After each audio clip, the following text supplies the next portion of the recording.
खुलुमबाय गोजोन फुंबिलिनि गासैबो बड'लेण्ड बुब्लिनि अनसायगिरिफोरखौ बरायग्रोबाय।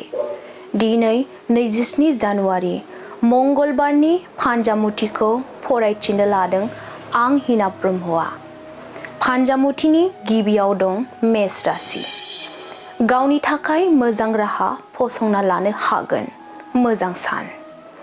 बृष राशि। सानै आंगोनि सोमोन्दोआ गावस्रालायनो हागौ, बायदि गोरोन्थि बुजिलायनाय सोमजिगोन। मिथुन राशि। जेखि हाबा मावा मुलाम्फा जागोन, रांखावरि आरजिनो मोजां सान। कर्कट राशि। मोजां हाबा मावनो बायदि खाबु मोननो हागौ, साननाया गाहामै बारलांगोन। सिंह राशि। जेखि थाङा जार्लायाव गोग्लैनो हागौ, जेथो गोनां सान। कन्या राशि। बिमानि साननाय हनाया जाफुंनाय नङा, गाज्रि सान जागोन। तुला राशि। सोरजोंबा जानाय दावराव दावसिया जोबस्रांगोन, गोरोबलायफिनना थानो हागोन। वृश्चिक राशि। नोंथांनि मोजांखौ सुथुरा नोजोर होगोन, मावनो लानाय खामानिफोरा जेंना जेंसि सोमजिगोन। धनु राशि। जिउनि दावबायनाय लामायाव जेननांनो हागौ, गोसो बायगोन। मकर राशि। बिमाया माबाफोर साननानै दुखुजों थागोन, गोजोन गैयै जागोन। कुम्भ राशि। गोसो हमथाना थानाया गाहाम, गावनि रागायावनो गोनां मुवा खहा जानो हागौ। मीन राशि। नखरनि जाथि खुरमाजों सुथुर जालायनो हागौ, दावराव दावसि सोमजिगोन। दिनै सानसेनि राशि फरायथिनायाबो एसेनोसै। आसा खालामो नोंथांनि दिनैनि साना मोजाङै मोजां थांगोन, बेखौ बड'लेण्ड बुब्लि नखरनिफ्राय मिजिंथिबाय। गोजोन्थों।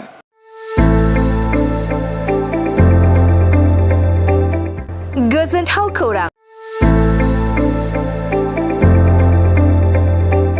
क'क्राझार सहरनि साखाथियाव थानाय तितागुरि मानास पाब्लिक स्कुला लानानै फैदों गोजोनथाव खौरां।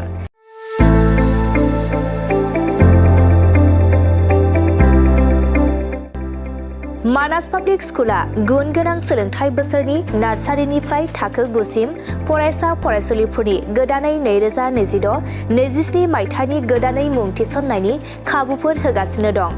गुन गोनां सोलोंथाइ होनायजों लोगोसे तितागुरि मानास पाब्लिक स्कुलाव basic computer education, English speaking environment आरो मोजां सोलोंथाइ गोनां फोरोंगिरिफोर दं। फरायसा फरायसुलिफोरनि थाखाय सोलोंथाइ लानायजों गोबां मोजां खाबुफोर दं, जेरै यगानि खाबु आरो हिन्जावसा आरो हौवासाफोरनि थानायनि थाखाय सेपारेट हस्टेलनिबो खाबुफोर दं।